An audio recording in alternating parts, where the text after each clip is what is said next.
Students, ये है आपका पॉलिटिकल साइंस का क्वेश्चन पेपर जिसका सॉल्यूशन एक विद्यार्थी ने मांगा है। तो चलिए इसको स्टार्ट करते हैं।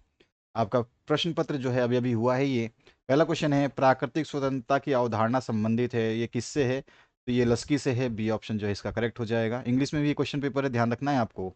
साथ ही साथ समानता स्वतंत्रता की शत्रु नहीं, उसकी एक आवश्यक शर्त है, यह कथन किसका है? तो ये कथन जो है आर एस टोनी का है। ठीक है, तो यहाँ पे जो है आपका सी ऑप्शन करेक्ट हो जाएगा। नेक्स्ट जो क्वेश्चन है उसकी बात करते हैं। निर्वाचित होने का अधिकार है, निर्वाचित होने का अधिकार कौन सा होता है? तो राजनीतिक अधिकार होता है। ये आपको पता ही है। आर्थिक अधिकार तो है नहीं, सामाजिक अधिकार भी नहीं है, धार्मिक नहीं है। राजनीति में अगर जाना है तो निर्वाचित होना पड़ता है, तो राजनीतिक अधिकार होता है ये। टी एच मार्शल की नागरिकता संबंधी धारणा मिलती जुलती है किससे? जो है टी एच मार्शल की धारणा जो है मिलती जुलती है, ये आपको बताना है। इस क्वेश्चन का आंसर मुझे कमेंट कर दीजिएगा। ठीक है, नेक्स्ट क्वेश्चन की बात करते हैं।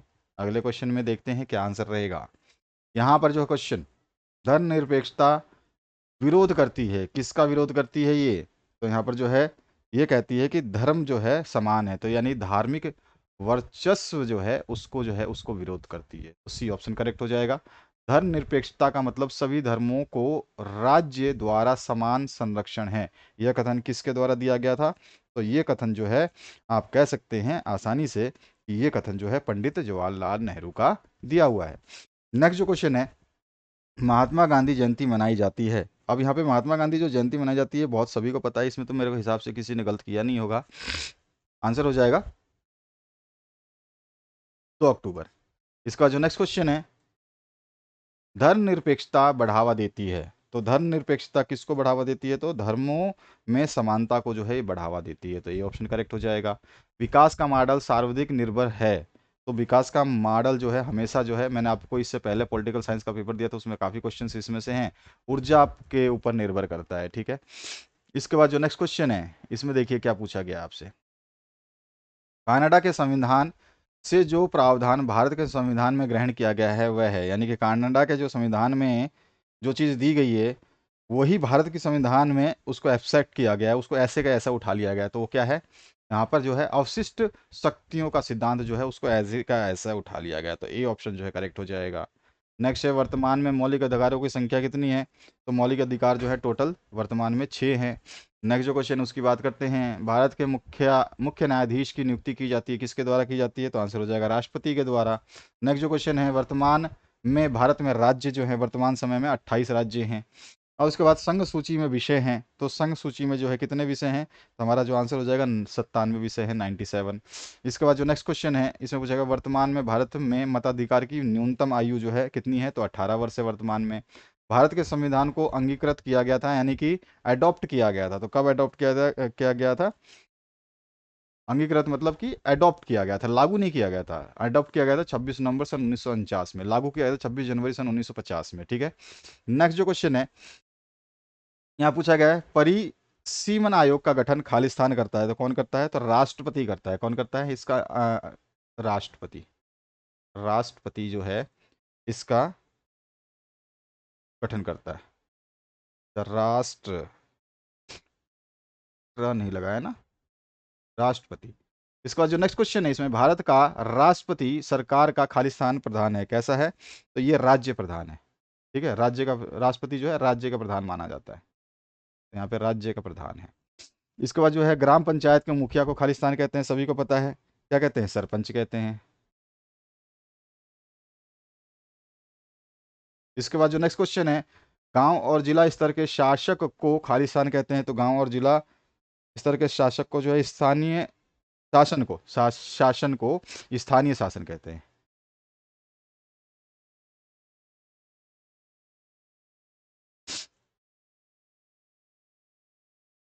नेक्स्ट जो क्वेश्चन है इसमें पूछा गया, डॉक्टर भीमराव अंबेडकर ने खालिस्तान संविधान का हृदय और आत्मा की संज्ञा दी। तो संवैधानिक उपचारों के अधिकारों को यहाँ लिख दे, संवैधानिक संवैधानिक उपचारों के अधिकारों को।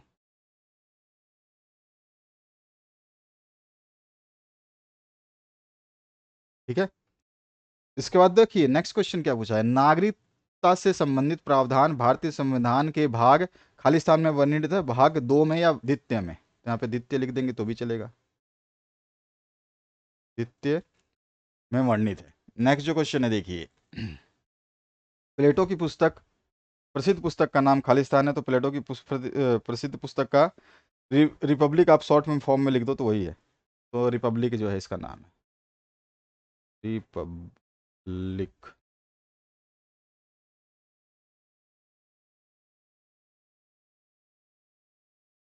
इसके बाद जो है नेक्स्ट, खालिस्तान को मानव अधिकार दिवस मनाया जाता है, तो मानव अधिकार दिवस जो है ये मनाया जाता है आपका 10 दिसंबर को, तो यहाँ पे हमारा 10 दिसंबर जो है इसका आंसर हो जाएगा। ठीक है, अब आगे जो है आपके एक अंकीय प्रश्न जो हैं उनको देखते हैं। नारीवाद के अनुसार स्त्री पुरुष असमानता किसका परिणाम है? तो पितृसत्ता का ये परिणाम है। किसका है? पितृसत्ता का परिणाम माना जाता है ये। अगला अगला है, लोकमान्य तिलक ने स्वराज के बारे में क्या कहा था? तो उन्होंने कहा था, स्वराज मेरा जन्मसिद्ध अधिकार है और मैं इसे लेकर रहूंगा। नेक्स्ट जो क्वेश्चन उसकी बात करते हैं, शांति की आवश्यकता क्यों होती है? बहुत ही सिंपल सी बात है, आप आराम से बता सकते हैं शांति की आवश्यकता क्यों हो सकती है। नेल्सन मंडेला का संबंध किस देश से है? तो ये जो है दक्षिण अफ्रीका से इनका संबंध है, दक्षिण अफ्रीका। नेक्स्ट है, हिमालय के वन क्षेत्र को बचाने के लिए कौन सा आंदोलन चलाया गया था? तो उसको बोला था हमने चिपको आंदोलन, याद होगा आपने कई बार पढ़ा है, चिपको आंदोलन। ठीक है, नेक्स्ट जो क्वेश्चन है इसमें पूछा गया है, नाइजीरिया में अगोनी लोगों के अस्तित्व के लिए आंदोलन किसने चलाया? तो किसने चलाया था? तो सारो वीवा ने चलाया था, सारो वीवा ने।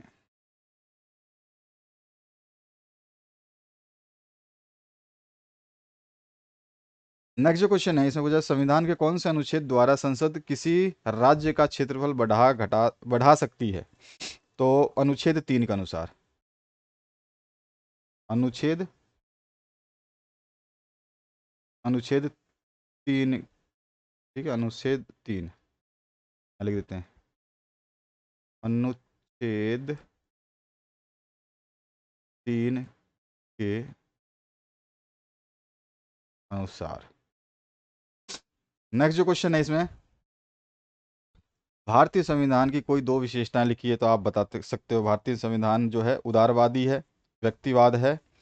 उदारवादी व्यक्तिवाद जो है उसको कह सकते हैं कि सबको समानता का अधिकार देती है। ठीक है, उसके अलावा और क्या बोलते हैं, समानता का अधिकार, शिक्षा का अधिकार और कानून का अधिकार, ये सारी चीज़ें इसमें देती है। तो कोई भी आप दो लिख सकते हो। धर्म और राज्य के पारस्परिक निषेध शब्द से क्या आशय है? इसको बताना है, पारस्परिक निषेध शब्द से क्या आशय है, यानी कि धर्म और राज्य दोनों एक दूसरे के अंदरूनी मामले से दूर रहेंगे, ये पारस्परिक निषेध कहलाता है। संविधान अनुच्छेद 371 ए में पूर्वोत्तर के किस प्रदेश को विशेष राज्य का दर्जा दिया गया था? तो वो था आपका पूर्वोत्तर में नागालैंड, नागालैंड। नेक्स्ट जो क्वेश्चन है, रा, राज्यसभा का पदेन अध्यक्ष कौन होता है? राज्यसभा का पदेन अध्यक्ष कौन होता है? तो भारत का,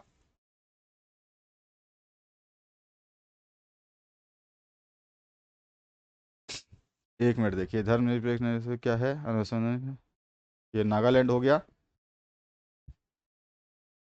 इसी ऐसा ही पहले एक और क्वेश्चन पूछा गया है, अनुच्छेद 71 का ही है। अनुच्छेद 371 को जगह देकर भारतीय संविधान ने किस प्रकार के संघवाद की अवधारणा को अपनाया था? तो इसने अपनाया था असमतोल संघवाद, असमतोल संघवाद। नेक्स्ट जो क्वेश्चन है, राज्यसभा का प्रधान अध्यक्ष कौन होता है? तो वो होता है आपका भारत का उपराष्ट्रपति,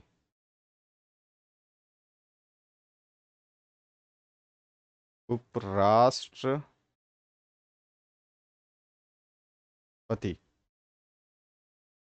राजनीतिक दलों को चुनाव चिन्ह कौन प्रदान करता है? तो वो करता है हमारा निर्वाचन आयोग।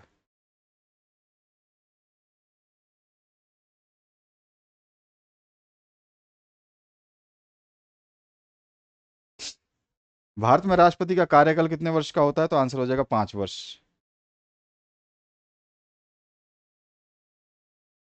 अगला जो है यहाँ पर पूछा गया, भारतीय संविधान में धर्मनिरपेक्ष शब्द कौन से संविधान संशोधन द्वारा जोड़ा गया है? तो ये आ जाएगा संविधान संशोधन 42वें में जोड़ा गया था, 42वें। भारत में किस प्रकार की नागरिकता है? तो आप बोल सकते हो एकल नागरिकता है, यानी एक प्रकार की एकल नागरिकता। अब आपके 2 अंक के प्रश्न जो पूछेंगे ये देख सकते हैं। राजनीतिक सिद्धांतों को व्यवहार में कैसे उतार सकते हैं? सामाजिक न्याय का अर्थ क्या होता है? राष्ट्रवाद की 2 सीमाएं क्या हैं? दल बदल को रोकने के 2 उपाय लिख सकते हैं आप। भारतीय निर्वाचन आयोग के 2 कार्य बता सकते हैं। धार्मिक वर्चस्व को स्पष्ट करना है आपको, सुपरमेसी क्या होती है। शांति को परिभाषित करना है आपको। विस्थापन से क्या समझते हैं ये बताना है आपको। विकास के कोई नकारात्मक प्रभाव आप बता सकते हैं। स्थानीय शासन लोकतंत्र को मजबूत बनाता है, ये कैसे बनाता है इसको आप बता सकते हैं। इसके बाद देखिए 14 नंबर जो प्रश्न है उसमें क्या पूछा गया है, कठोर संविधान से आप क्या समझते हैं? भारत में संविधान संशोधन में राज्यों की क्या भूमिका है? संविधान के महत्व को स्पष्ट कीजिए। लोकतंत्र के सफल संचालन के लिए नागरिक का जागरूक होना क्यों जरूरी है? अधिकार क्यों महत्वपूर्ण है? ये सारी चीजें आपको बतानी थी। सेक्शन सी में 3 अंकीय जो प्रश्न है उसमें पूछा गया आपसे। सैद्धांतिक दूरी क्या है? भारतीय धर्मनिरपेक्षता का जोर धर्म और राज्य के अलगाव पर नहीं वरन उससे अधिक किन्हीं बातों पर है, इस कथन को समझाना है। और इसके बाद जो है, हिंसा को कैसे समाप्त किया जा सकता है? क्या हिंसा कभी शांति को प्रोत्साहित कर सकती है? और विकास की प्रक्रिया ने किन अधिकारों के दावों को जन्म दिया है? और भारतीय या मतलब संविधान में संशोधन के लिए विशेष बहुमत की आवश्यकता क्यों पड़ती है? इसकी व्याख्या कर देनी है। संविधान के दर्शन क्या से है इसको समझना क्यों जरूरी है। अगला जो सेक्शन डी है जिसमें 4 अंक के प्रश्न है, 73वें संविधान संशोधन के प्रमुख प्रावधानों का वर्णन कर देना है। स्थानीय शासन का अर्थ बताते हुए इसके महत्व को स्पष्ट कर देना है। भारतीय संविधान में संशोधन की प्रक्रिया को समझा देना है।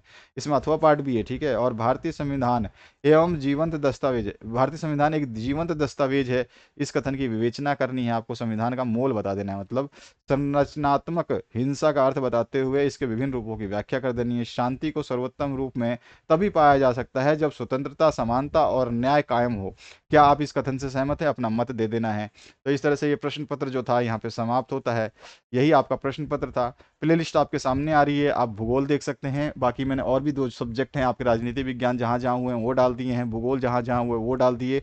और जो भी आपके सब्जेक्ट है, हिंदी इंग्लिश तो ऑलरेडी मैंने प्रोवाइड कर दिया है, जहाँ जहाँ हुए हैं उनको आप चेक कर सकते हैं।